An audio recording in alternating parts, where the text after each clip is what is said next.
Pandémie, choléra, taux de prévalence élevé du VIH-Sida, accidents mortels, corruption, trahison et haute-trahison, terrorisme et guerre tribale. Les deux derniers vont nous intéresser dans cette. Nous allons en parler aujourd'hui. Si vous êtes bien installé, prenez un verre, prenez une bière, prenez un whisky, prenez un sirop, croisez les pieds et sirotez, car aujourd'hui on va parler du terrorisme et des causes qui peuvent avoir influencé l'évolution facile de ce phénomène dans les zones du Cameroun, du Nigeria, du Tchad et de la République centrafricaine. Les zones frontalières entre ces pays-là sont enclins au Boko Haram, la secte islamiste, et aujourd'hui on en parle en détail. Installez-vous et on y va. Avant toute chose, on va d'abord rappeler que nous avons créé notre chaîne WhatsApp et pour aller rapidement, on va vous laisser le lien en description de la vidéo et en premier commentaire.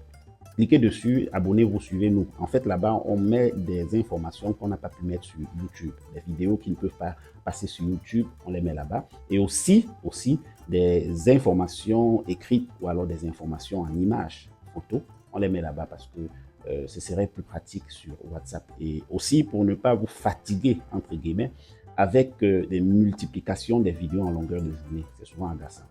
Donc, suivez le lien en premier commentaire ou alors en description. Et abonnez-vous pour ne pas rater nos prochains contenus sur la page WhatsApp. On y va. La pauvreté est le premier phénomène qui favorise le Boko Haram dans les zones occupées par la secte islamiste. Vous voyez le déséquilibre régional.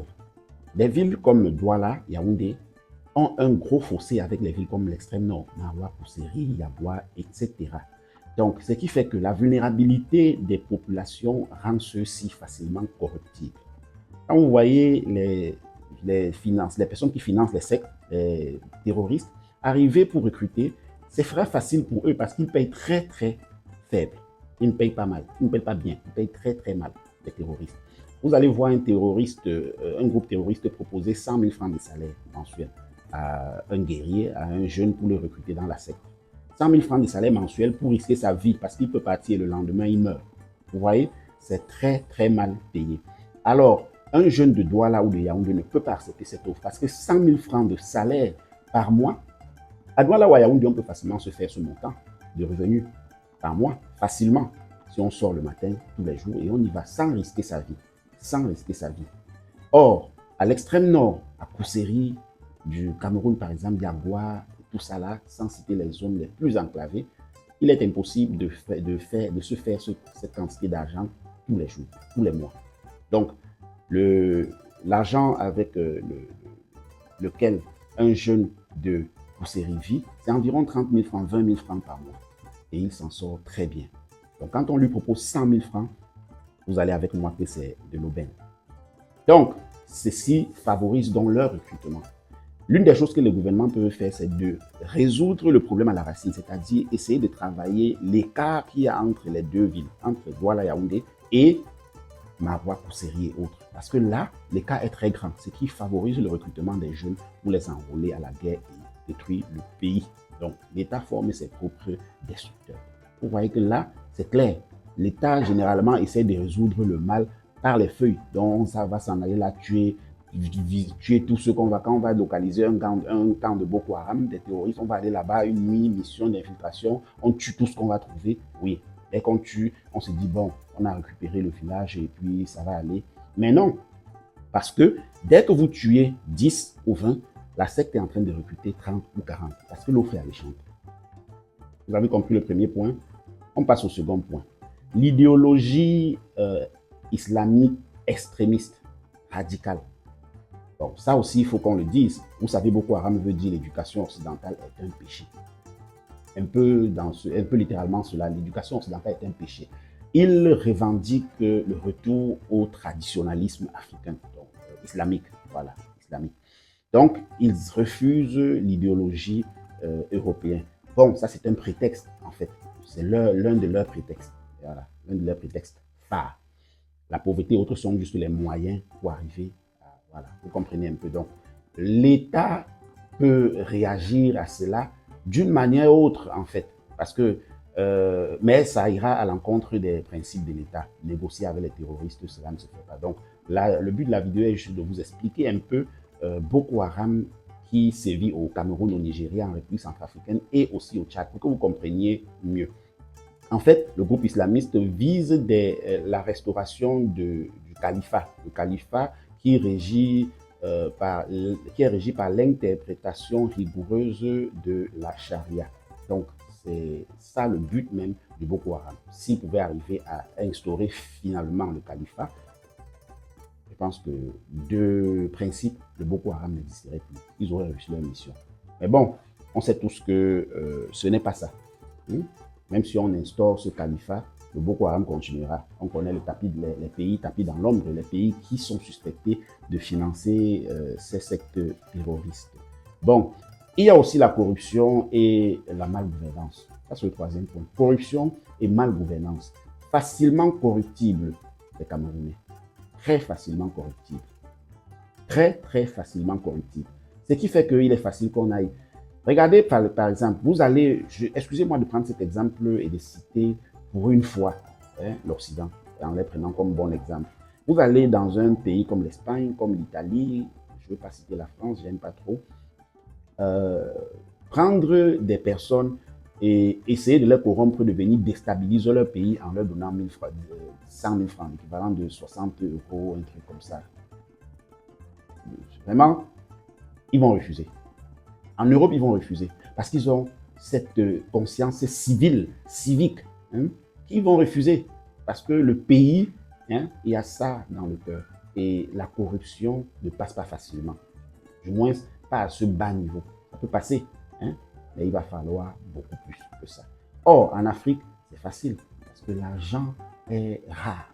L'argent est tellement rare que des Africains sont capables de donner leur vie pour de l'argent.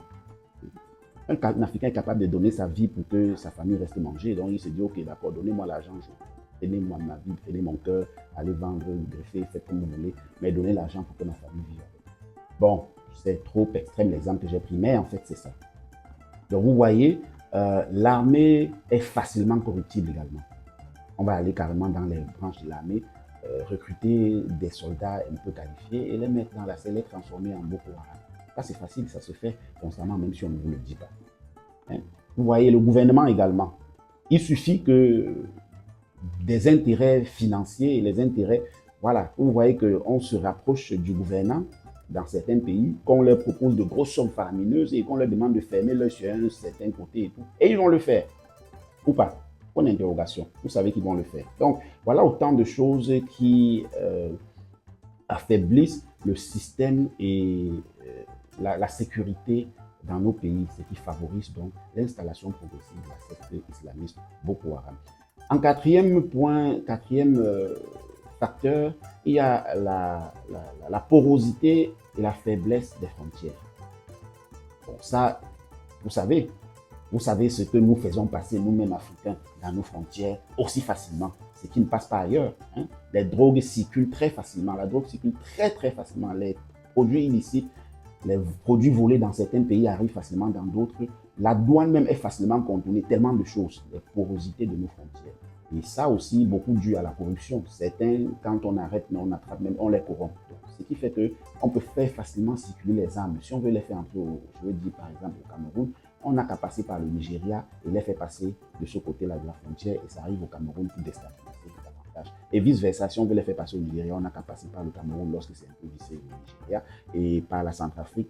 Donc les frontières sont très poreuses. Donc, ça mentionne aussi, ça évoque maintenant le principe selon lequel les zones sous-régionales comme ça devraient avoir des armées et ils devraient joindre leurs forces pour créer une force sécuritaire afin de protéger les frontières. Ça doit être des forces sécuritaires mixtes ou bien je ne sais pas quoi. Et non pas que chaque pays, par l'égoïsme des Africains, se dit qu'il va contrôler ses frontières. Ça ne se fait pas comme ça. On doit avoir la force sous-régionale qui contrôle les frontières de tout le monde. Et même l'armée, on doit avoir une armée sous-régionale qui combat ces ennemis-là. Voilà. Ce que nos gouvernements ne font pas parce qu'ils sont égoïstes. Égoïstes. Beaucoup plus parce que certains sont corrompus par les des pays qui financent ce terrorisme-là, afin qu'ils qu'ils défavorisent cette option d'armée sous-régionale ou alors de contrôle sous-régional des frontières. Voilà, on va passer au cinquième, c'est l'exploitation des conflits communautaires. Quand vous arrivez dans un pays, on disait, Thomas Sankara disait que l'Afrique ne peut être détruite par l'extérieur que si elle est affaiblie par l'intérieur. Voilà, ça, cette maxime, cette citation de Thomas Sankara voit bien et tient bien son pesant d'or parce que vous comprenez facilement que puisque les guerres tribales sont déjà installées, puisque les présidents, les dirigeants ont déjà installé les guerres tribales et les préconisent même pour maintenir leur pouvoir et leur domination, ça favorise donc l'infiltration des sectes islamistes, de la secte islamique Boko Haram, en fait des terroristes comme Boko Haram. Hein, vous arrivez dans un pays où le pays est même en lui-même est déjà divisé. Est-ce que ce serait difficile pour vous d'infiltrer et de prendre? Non, quand le pays est divisé, on dit diviser pour mieux régner. Quand le pays est divisé, vous pouvez facilement faire votre malheur, votre malin, voilà, et voilà. Vous comprenez tous de quoi je suis en train de parler. Donc, et la cinquième chose, c'est le soutien extérieur et les réseautages entre ces sectes-là. Parce que Boko Haram se serait allié. Hein? Vous savez que Boko Haram c'est coalisé, on va dire comme ça, avec la secte islamiste, Al-Qaïda. Et Boko Haram aujourd'hui travaille en fine collaboration, en lien avec Al-Qaïda et aussi d'autres groupes de sectes à travers le monde entier. Voilà 6 facteurs qui favorisent l'insécurité dans nos régions africaines. Et vous allez voir qu'autour de cela, dans la plupart de ces facteurs, on citait ce qui intervenait, la pauvreté, et on citait la corruption. Et en troisième, la malgouvernance. La malgouvernance implique aussi l'engraissement du tribalisme, de division communautaire, parce qu'on se dit diviser peut faire mieux régner. Tout ça, les 3 facteurs-là, qui sont les facteurs qui détruisent notre pays, nos pays africains, qui détruisent notre sous-région et qui favorisent l'implication, l'entrée en jeu facile des puissances extérieures. Donc, comme Thomas Sankara l'avait dit, l'Afrique ne peut être détruite de l'extérieur que si elle est affaiblie de l'intérieur. Qu'est-ce que vous en pensez de cette vidéo? Qu'est-ce que vous avez comme élément pour ajouter? Dites-nous aussi ce que vous en pensez en commentaire. C'est toujours avec un grand plaisir que nous vous lisons. C'est avec un grand plaisir que nous lisons vos commentaires. Merci pour votre soutien massif, pour vos abonnements massifs. Et n'oubliez pas, si vous n'êtes pas abonné, si vous êtes de passage, de vous abonner afin de ne pas rater nos prochains contenus. On va vous dire à bientôt pour le moment.